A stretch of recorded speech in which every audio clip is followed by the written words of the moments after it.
The Business of African Fashion podcast is all things fashion and business. We specifically talk about how African fashion entrepreneurs can learn, grow, and develop skills to dominate the fashion industry. I'm your host, Victory, and welcome to the show. Welcome to another episode of the Business of African Fashion podcast. I'm really excited to be here with you today, and we're going to be talking about a somewhat controversial topic: why Nigerian tailors are unreliable.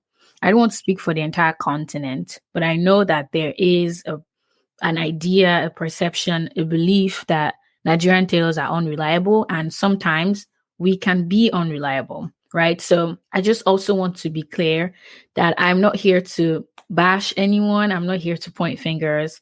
I also consider myself a tailor. So I'm just here to shed light on why this problem is happening and the solution that we can get to in order to solve this problem, right? So that's what I'll be talking about today. And just a couple housekeeping before we jump into the episode. Make sure that you stay connected to us, subscribe on YouTube, follow us on Instagram. I just created a TikTok account, so make sure that you support that as well. Follow us on Twitter, join our community. I've said a lot, but the priority, if you want to really dive deep, would be the community. So if you go to bit.ly/African Fashion Community, you can join this other African tailors, Nigerian tailors, other African fashion entrepreneurs in that community. And we talk, we discuss, we share ideas, we learn, and we grow together. So that's the point of that community. As far as social, priority is YouTube. Subscribe to us on YouTube because that's where we're going to be most active. And I'm excited for this episode. I think this topic is pretty controversial, but it's so important that we talk about it so that we can all learn and grow together. My overall point for this episode is that sometimes Nigerian tailors can be unreliable, and there is a way to change that. It doesn't always have to be like that. There are solutions to the problems that we face. There are different things that we can do differently in order to make ourselves more reliable. So I'm going to jump right into it. The first reason Nigerian tailors are unreliable is because we try to be everything to everyone at the same time, right? So one person is trying to do everything in the fashion design process. The person is the one who takes your measurements, the pattern maker, the person who cuts. They're also the one who sews. They're also the ones interacting with the customers. They're also making business decisions. They're also creating the budget. Are you overwhelmed already? It's such a long list of things that one person has to do in many Nigerian tailor shops. And that's why people are overwhelmed and they end up becoming unreliable. It's because they don't have the tools and the resources to delegate. They don't have the tools and the resources to hire people.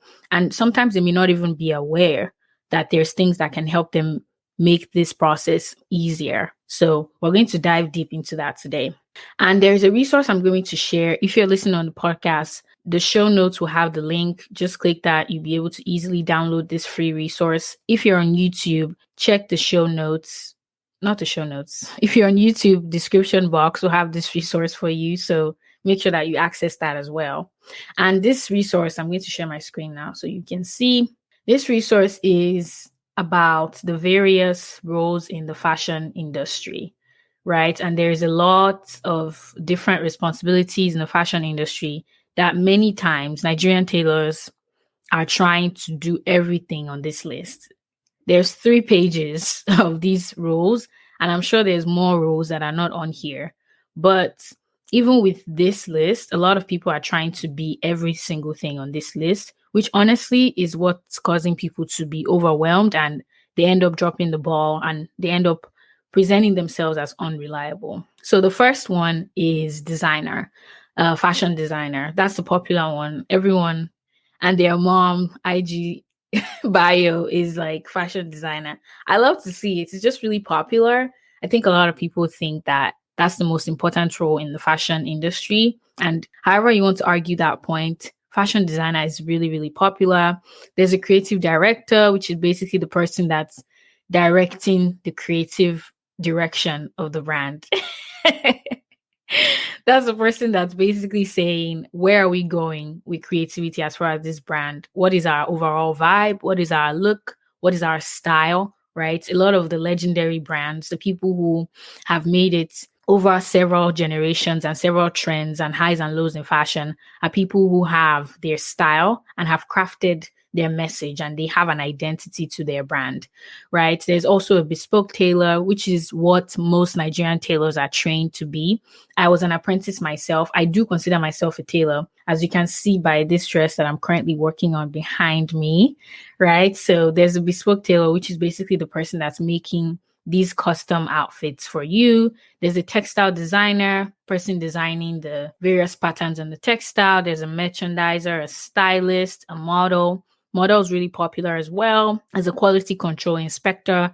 And I believe this role is very, very important for Nigerian tailors to have. When I was an apprentice, we did have someone who was the boss actually. As we were making the clothes, she would just walk around, inspect what we're working on, make sure that we're not attaching a sleeve as something else, making sure that everything was where it's supposed to be, that the darts were aligned, that the zipper was well installed, and things of that nature. There's a quality control inspector. There is a production manager, which is basically the person managing the entire production process from start to finish. There is a show and event producer. This is if you have live shows, if you're planning to do like a fashion show or something of that nature. There's a trend forecaster, which is basically the person that's looking ahead, looking forward to say, what are we working on for next season? What are people wanting to see? What's the trend, right? There's the editor, there's a showroom representative, and we're on page 2 now. There's a photographer, hairstylist, production manager. There's different roles, operations manager, retail manager. There's a visual merchandiser, graphic design person. There's a sourcing agent. There's a technologist. There's an educator. There's a pattern maker. So the list is long, okay? There's a lot of different roles in the fashion industry. And I believe the very key reason why Nigerian tailors are unreliable is because one person is trying to do everything, which isn't feasible, right? So I would encourage you, if you're listening to this episode, if you're watching this video, get this resource and look through this list. And I want you to do 2 things. The first thing is figure out which of these roles is the one that you are most aligned with. Which one would you enjoy doing? And which one do you have the expertise to do for the next 5-10 years, right? Or which one can you improve yourself in? And put a star next to that one. And if you're an entrepreneur, someone who's planning to build a business, and you know that you need these other roles as well, but it's not possible for you to do everything, I want you to start brainstorming, start thinking about how you can outsource these roles, how you can hire someone to do these things for you, or how you can start to look into technology assisting you with what you need to do, right? So go through the list, put a star next to the one that you enjoy doing, and the rest of them, start brainstorming, start thinking about which one you would need to outsource. Second reason Nigerian tailors are unreliable is because we are not trained on how technology can make our process more effective and more efficient. So a lot of us don't know how to use technology to help us with our work. A lot of us don't know what resources, what technology is available to help us in our process. The sewing machine is technology, right? Technology is anything that makes whatever it is you're doing easier, makes it more efficient, makes it more effective, right? So for example, your sewing machine is technology because then you don't have to sew by hand, right? But a lot of us don't have resources in technology in other parts of the fashion design process. So many Nigerian tailors don't know that there is software that can help you make patterns. So you don't have to manually create the pattern yourself and do all of this brain work trying to create the pattern. And whenever you make a mistake, you feel like you have to start from scratch. There is different technology that's available that can help you with that. So, and I'm going to have a completely separate episode about this where I dive deeper into the various software, pattern making software, that are available on the market. There's a lot of them that are free. There's some that you have to pay for that you can use to design patterns and use in your business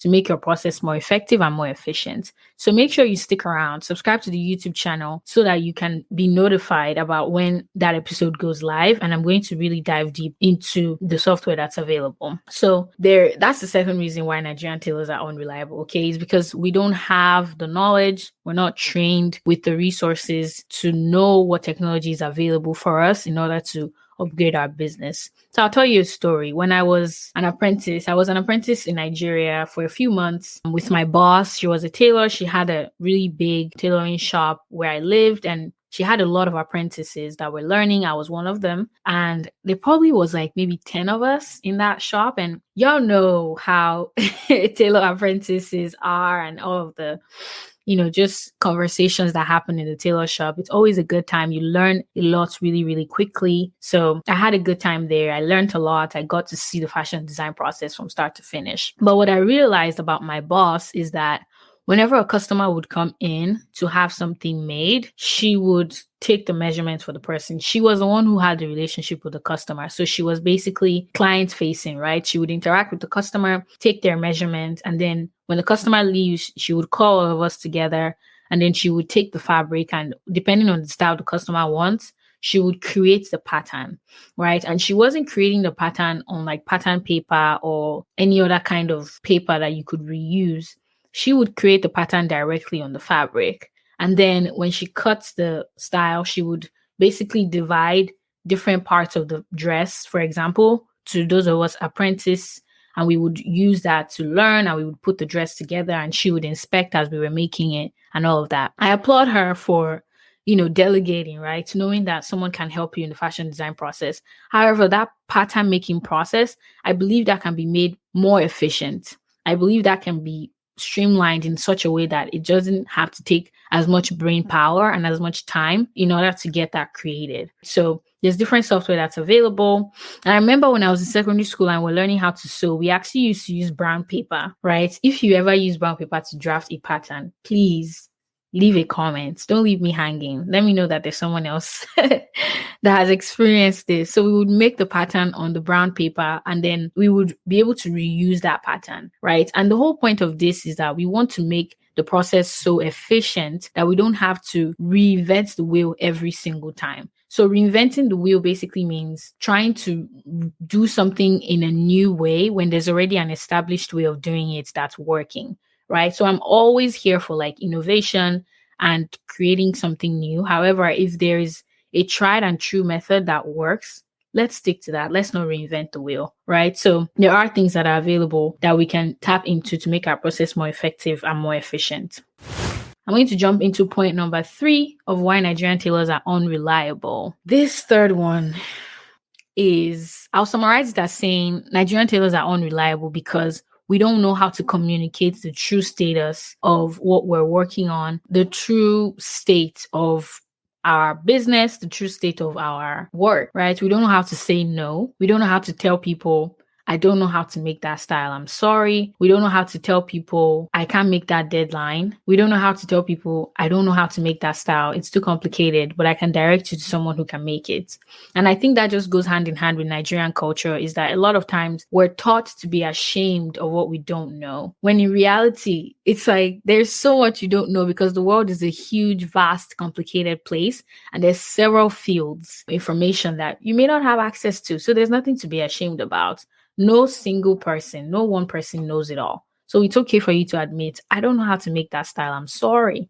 And when we start to do that, I think it's going to change the perception that Nigerian tailors are unreliable, because then people will be surprised. They'll probably be taken aback because they're used to people pretending and saying, oh, I'll make the style for you in 2 weeks. And then in 2 weeks, you come back and it's not done and they're disappointed, right? So in order for us to change this belief that we're unreliable, we have to be proactive in communicating, hey, I don't know how to make that style. And if you see that style and you're like, wow, I really would like to learn to make this, then that's a challenge for you, right? You can start to see how you can get to making that style. Without the customer's dress being in the line, you can take your own fabric and learn how to make that style on your own. And guess what? When the next person comes in and they're bringing that same exact style or something similar, your answer now will be yes, because you'll be like, oh yeah, I've definitely practiced this. I can do that for you, right? So in order to change this perception that we're unreliable, we have to start being honest and straightforward, transparent. We have to start being transparent. That's the word. We have to start being transparent